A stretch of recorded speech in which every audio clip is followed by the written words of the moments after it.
Wagwan people, how's it going? So I'm going to do a story about when my granddad passed away. This was in 2001, and this was at his wake at his house in Stoke Poges, and the neighbour,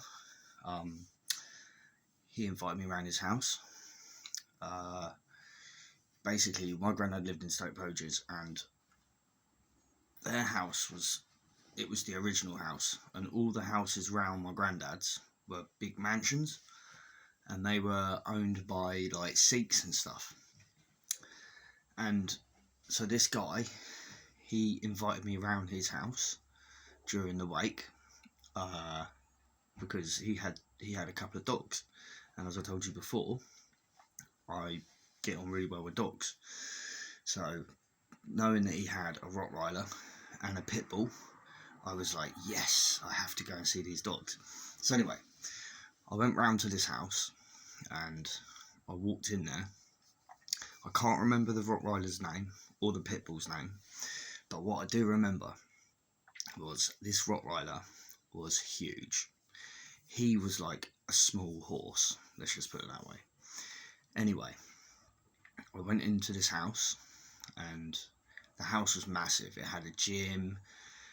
The kitchen was like, it was huge. It had a massive counter. Like, this is 2001, so this is, over 20 years ago. I've gone in there, and this rottweiler, it comes straight up to me, and I told you the other day, me and dogs, we've always got on. So this dog's come over and sat next to me, and I'm sat there stroking it, and this Sikh guy, he had loads of Jack Daniels, which obviously is one of my favourite drinks, JD. So I'm sat there drinking Jack Daniels, and he had they had a rescued pit bull that his son had rescued.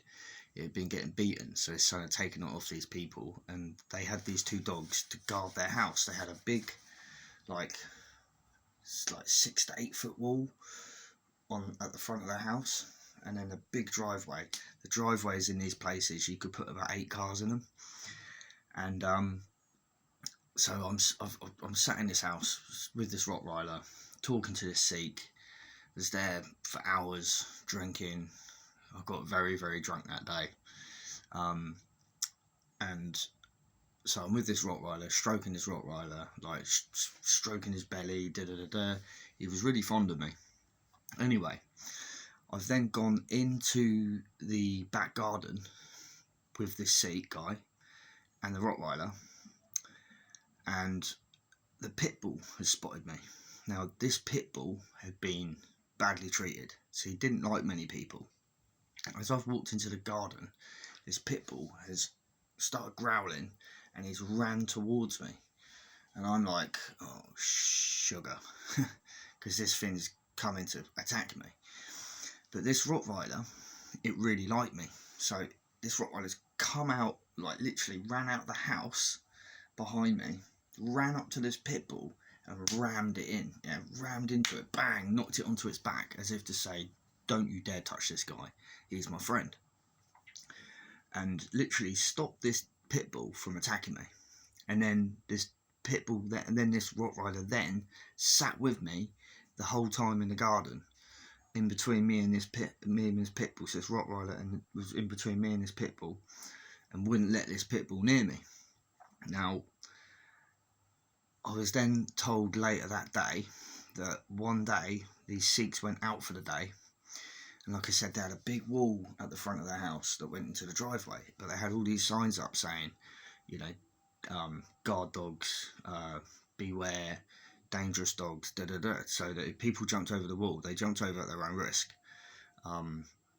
Anyway, so they've gone out, these Sikhs, and then this guy, burglar, he's jumped over the wall, and all I can tell you on this was that this guy's jumped into this garden, got into the driveway, and then obviously the pit bull and the rottweiler have come out, and they're doing what they're meant to be doing, guarding this house.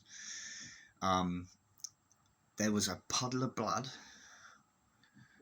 on the driveway, and then it went over to the wall, up the wall, down the wall, and then down the footpath going down towards Slough. Again, like I said, these dogs were doing what they're meant to be doing. It was a very big mansion. These burglars have obviously watched these Sikhs go out and thought, oh, they've gone out, not realising that they had two big dogs. One was a pit bull, one was a rottweiler. And this guy, it must have been terrifying for this burglar. But, you know, this is what happens, yeah. You break into someone's house with a dog. The dog will protect its property. I mean, especially if the owners are there, it's going to be even more protective. But yeah, like, so this rottweiler, around me, it was literally fine.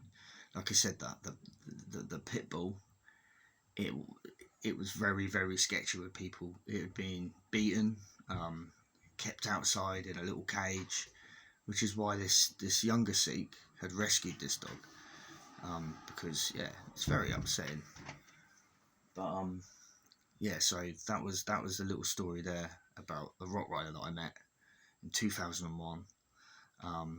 Yeah, huge thing. Like, I've never seen a rottweiler so big in my life. Its head was, its neck, you know, its feet were like that. But yeah, that was just a little story there about a rottweiler that actually protected me from getting attacked by the pit bull, and then some burglars broke in and both them dogs did what they were meant to do. And that's what I love about dogs. They're very protective. They always know about good people. You know, they always know when a person's a dog person, or if a person is scared of a dog, they also know. And they will be the dominant one when they know that someone is scared of them. But yeah, there you go. That was just a little podcast about a rottweiler that I met in 2001 at my granddad's wake.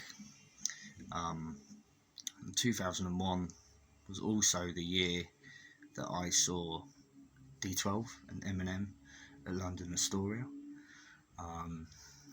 One of the sickest concerts I went to. Very small, very not like the Master Ace one. You know, it wasn't small like that. It was, London Astoria is quite a big place. I think it was a capacity of about 4,000, if I believe that's right.